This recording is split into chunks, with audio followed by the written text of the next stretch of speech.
vint l'ordre divin, demandant à notre souverain Mohammed, qu'Allah prit sur lui, d'émigrer vers Médine, la lumineuse, demeure de la vérité et lieu de la foi. Il sortit de la Mecque pour s'y rendre et y fut si bien accueilli qu'il la nomma la douce, la bien-aimée. Arrivé à Médine, l'envoyé d'Allah, qu'Allah prit sur lui, en fit la capitale des musulmans, le centre à partir duquel était appelé à se répandre l'islam et qui assumera l'appel et la guidance. Allah, gloire à lui, a mentionné les appartements du prophète dans son livre généreux en disant « La plupart de ceux qui t'appellent de l'extérieur de tes appartements ne comprennent pas vraiment. » Le titre de ce chapitre coranique fut d'ailleurs « Les appartements ».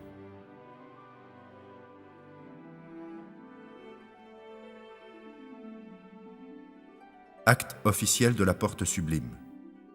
Un décret spécial du sultan ottoman, émis le 25 du mois de Rajab de l'année 1335 de l'Hégire, statua, en accord avec les recommandations du Conseil des responsables, qu'un comité devait se pencher rapidement sur la question des reliques sacrées ramenées de Médine, de les enregistrer scrupuleusement et de les prendre en charge avec soin.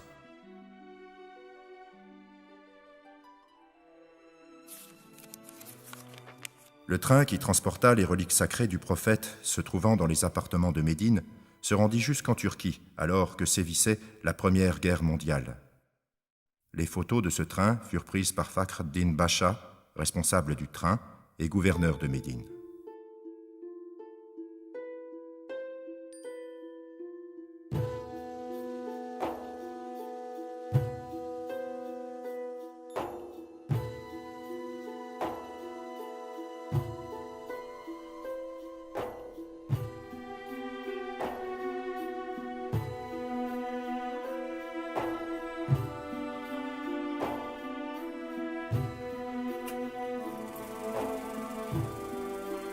Le sultan Abd al-Hamid, qu'Allah lui fasse miséricorde, fut présent lors de la pose de la première pierre du projet du train de chemin de fer du Hijaz. Le but réel de ce projet était de faciliter les trajets du pèlerinage vers les deux lieux saints, trajets qui se traduisaient chaque année par de multiples difficultés. L'ensemble des musulmans se réjouit de ce projet ferroviaire. Il partait de Syrie, Damas, passait par Médine, la lumineuse, continuait jusqu'à la Sainte Mecque pour aboutir à Djeddah.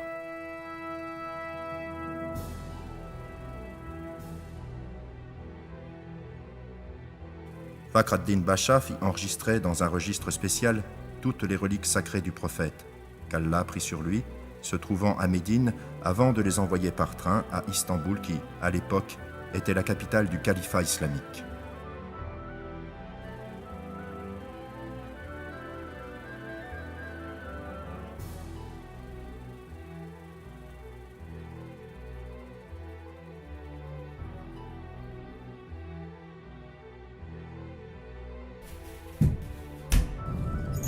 D'autres reliques furent ainsi acheminées durant la même période ottomane.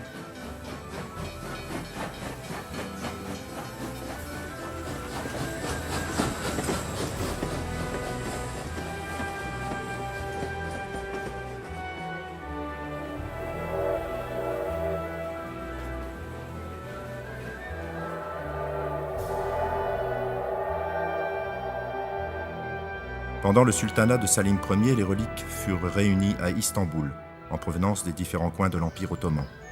Arrivées à Istanbul, elles furent entreposées dans le pavillon califal du palais de Topkapi. À l'époque du sultan Mahmoud II, les reliques furent entreposées dans les appartements de celui qui fut le conquérant d'Istanbul, le sultan Mohammed al-Fatih, afin de mieux protéger tout ce qui était resté de sacré et avait appartenu au prophète, qu'Allah prit sur lui. Ce lieu prit depuis le nom d'aile des reliques sacrées et, avec le temps, suite à la chute de l'Empire ottoman, le palais fut transformé en musée. Elles furent exposées en ces lieux qui conservent le nom d'aile des reliques sacrées jusqu'à aujourd'hui.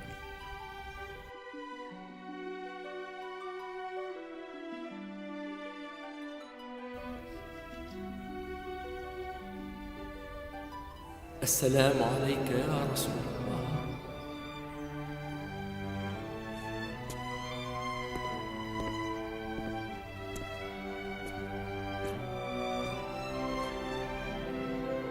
La sainte trace de pied.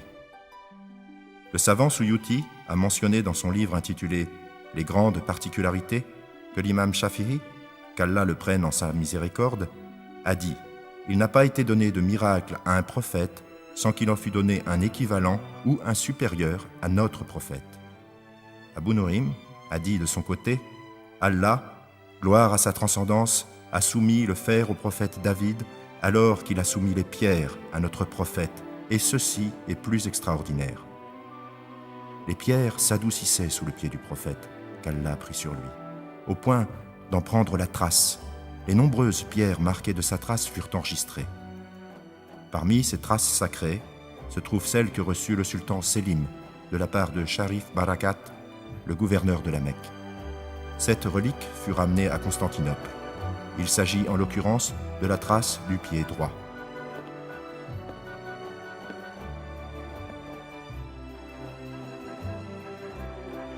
De nombreux cheveux attribués au prophète, qu'Allah prit sur lui, en provenance de divers endroits du monde islamique, sont conservés de nos jours encore. Si nous en possédons tant, c'est parce que le prophète, qu'Allah prit sur lui, se fit raser le jour du pèlerinage d'adieu. Le prophète, qu'Allah prit sur lui, ordonna à Abu Talha de distribuer tous les cheveux de la partie gauche de sa tête entre tous les musulmans présents. Les poils conservés actuellement à Istanbul ne font pas partie de ses cheveux, mais proviennent de sa noble barbe. Ils sont conservés dans une fiole de verre remplie de cire d'abeille et scellés des deux côtés.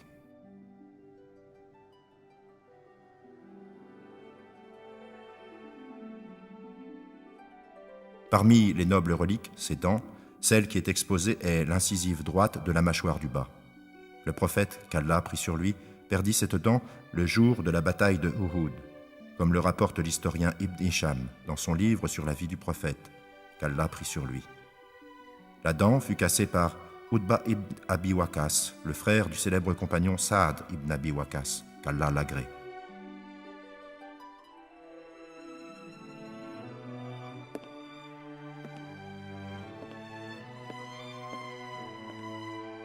La bague du prophète, qu'Allah prit sur lui, par laquelle il scellait ses livres ou ses lettres. Si le prophète, qu'Allah prit sur lui, avait un sceau, c'est pour authentifier les écrits qu'il désirait envoyer aux autres civilisations. Il lui fut dit « Les détenteurs du pouvoir ne liront un écrit que s'il est revêtu d'un sceau. » C'est à cet effet que le prophète mit une bague d'argent sur laquelle son sceau était inscrit. On pouvait lire, comme le rapporte Al-Bukhari, « Muhammad, envoyé d'Allah ». Le prophète, qu'Allah prit sur lui, envoyait des lettres aux différents rois de son époque afin de les inviter à l'islam. Parmi celles-ci, une fut adressée au roi Muqawqis. Le messager était Atab ibn Abi Baltar, qu'Allah l'agrée. La lettre commençait ainsi : « Au nom d'Allah, le clément, le très miséricordieux, de la part de Muhammad ibn Abdallah et envoyé d'Allah à Al-Muqawqis, gouverneur des Coptes. Que la paix soit sur ceux qui suivent la voie de la guidance. Je t'appelle à l'islam. Soumets-toi, tu trouveras la paix et Allah te récompensera doublement. En revanche, si tu refuses, tu devras en supporter la responsabilité pour tous les Coptes. » Puis, il citait un verset coranique. « Ô vous, les gens du livre, venez à une parole qui est commune entre vous et nous, que nous n'adorions qu'Allah, sans rien lui associer, et que nous ne prenions aucun d'entre nous comme Seigneur en dehors de Dieu. S'il se détourne, dites, témoignez que nous sommes musulmans. »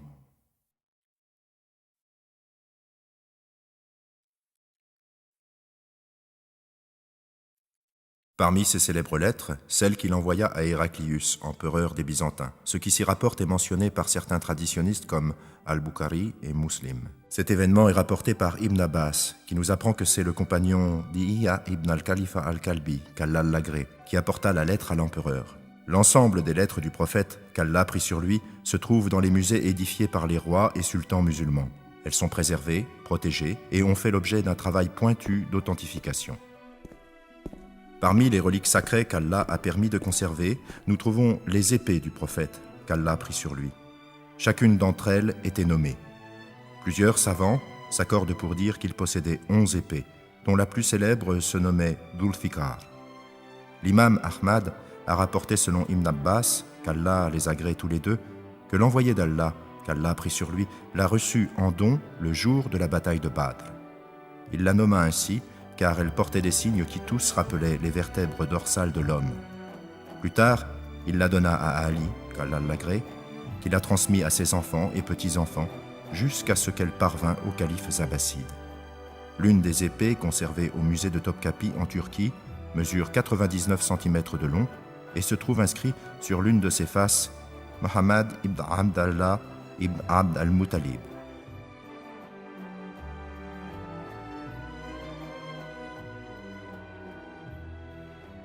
Parmi les reliques sacrées du prophète, la prière soit sur lui, l'arc. Cet arc, bien préservé, est formé d'une tige de bambou aux extrémités pointues de 118 cm de longueur. Son étui, incrusté d'or et d'argent, a été fabriqué par le sultan Ahmed Ier. De nombreuses descriptions du prophète parlent du manteau du prophète, qu'Allah prit sur lui. Certains rapports le décrivent comme de couleur noire et de laine. Il lui arrivait de le replier pour le placer sous sa sainte tête, comme un coussin. Une pièce spéciale fut attribuée à l'exposition des manteaux et vêtements du prophète, qu'Allah prit sur lui, dans l'aile réservée du musée de Topkapi. Un coffre sécurisé fut destiné à sa préservation, ainsi qu'à celle des divers vêtements recueillis.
Plusieurs mentions d'historiens s'accordent à dire que les reliques prophétiques conservées dans la mosquée Al-Hussein du Caire proviennent des Bani Ibrahim de Yanboua.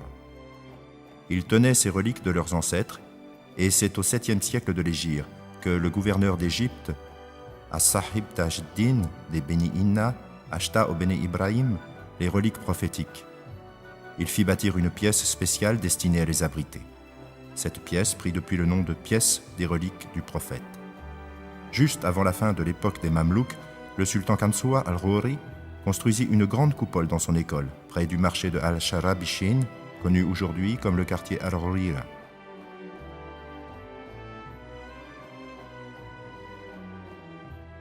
Et dans le but de conserver les reliques sacrées. Taimour Pacha mentionne dans son livre « Les reliques du prophète » que le transfert des reliques au mausolée eut lieu au Xe siècle de l'Hégire.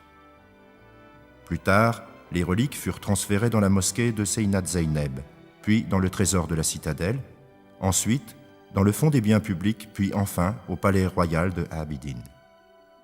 C'est le régent Théoufik Pacha qui ordonna de transférer les reliques à la mosquée Al-Hussein. C'est ici que se terminèrent les transferts multiples des reliques, qui reposent actuellement dans l'aile est de l'édifice en direction de la Qibla. Une pièce spéciale fut avec le temps conçue à cet effet, et aménagée avec du marbre sur les murs, et décorée avec un bois noble. C'est dans cette pièce que les reliques sont de nos jours encore conservées.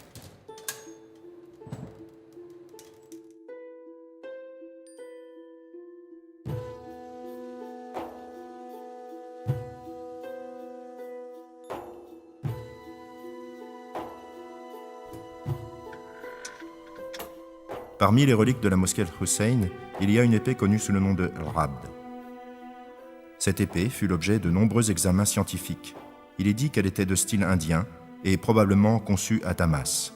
Sur l'un des côtés est inscrit en arabe « Mohammed envoyé d'Allah » de Saad ibn Ubada. Cette inscription datant de l'époque de sa fabrication. Cette épée fut offerte par Saad ibn Ubada au prophète.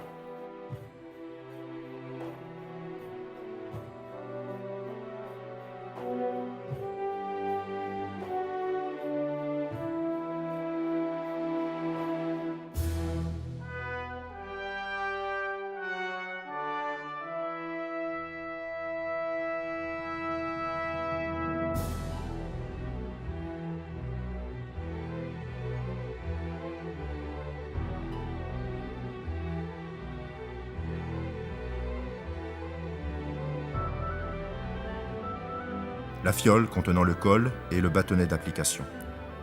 Parmi les reliques, il y a aussi une fiole contenant le col ainsi que le bâtonnet servant à son application. Ibn Abbas rapporte que le prophète, qu'Allah a pris sur lui, se servait de cette fiole à col pour s'en appliquer 3 fois sur chaque œil, le soir, avant le coucher. Ibn Kathir rapporte dans son ouvrage intitulé « Le début et la fin » « J'ai été informé qu'il y a en Égypte un endroit à visiter qui contient plusieurs reliques du prophète qu'Allah a pris sur lui, réunies par les dirigeants du pays. Parmi ces reliques se trouve une fiole à col, son bâtonnet d'application, un peigne et bien d'autres choses, mais Dieu est plus savant. » Concernant les cheveux conservés à la mosquée Al-Hussein, l'enseignant Ahmad Taimour Pacha écrit dans son ouvrage consacré aux reliques que se trouvent 2 cheveux du prophète qu'Allah a pris sur lui, abrités dans une coupe de verre, enchâssés dans un réceptacle d'argent et drapés d'un tissu vert. On pense qu'ils proviennent bien de la tête du prophète. Leur longueur est de 7 à 10 cm.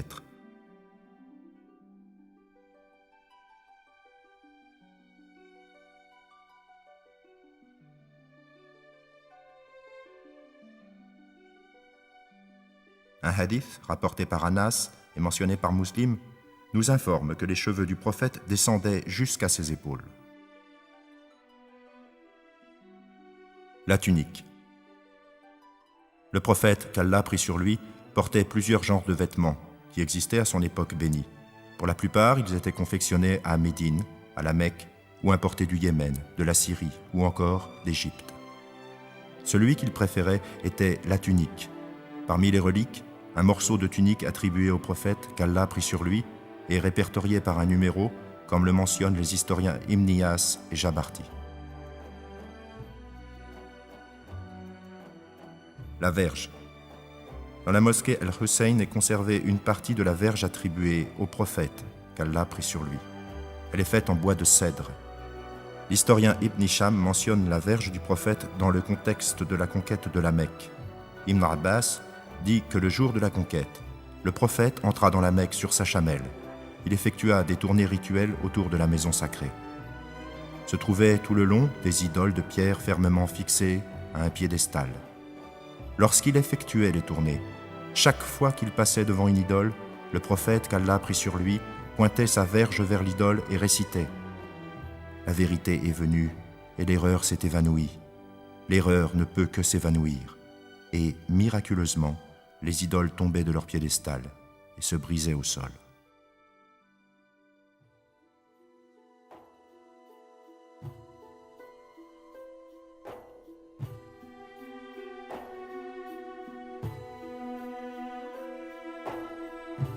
Certains de nos ancêtres ont dit « Posséder un simple cheveu du prophète qu'Allah a pris sur lui est préférable à tout ce que peut contenir la terre. »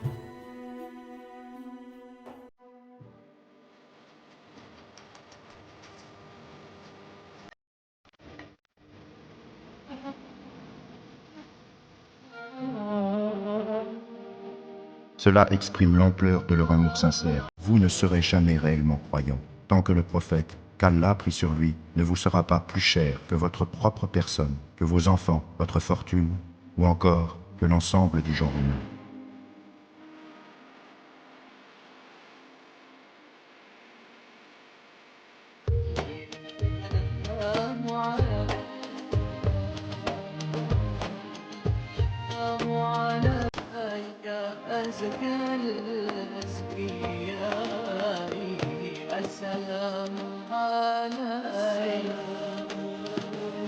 السلام عليك من رب السماء